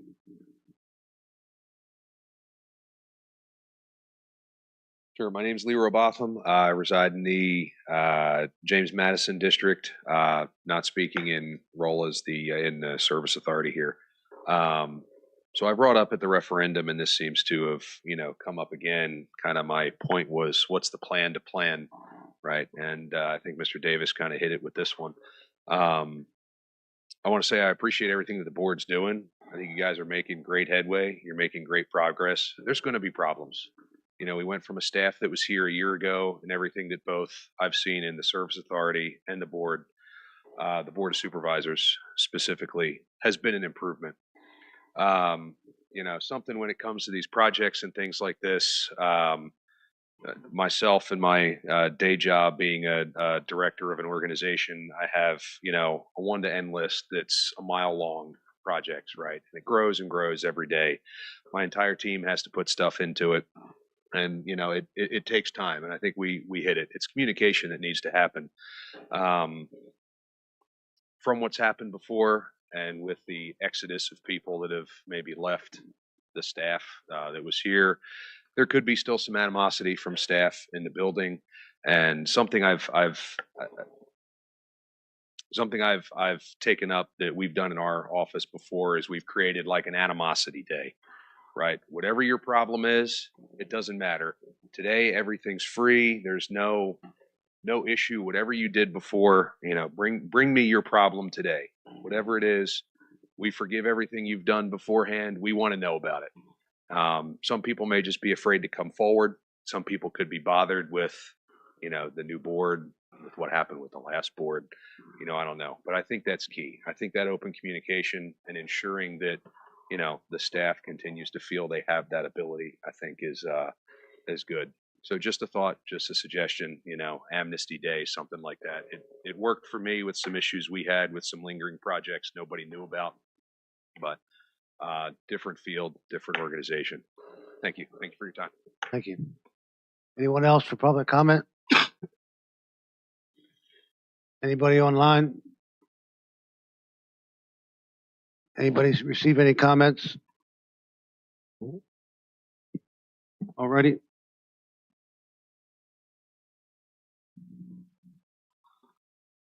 I'll make a motion to adjourn to Monday, November 4th, 2024 at 5:30 PM in the multipurpose room of the Sheriff's Office located at 10445 Government Center Boulevard, King George, Virginia, 22485.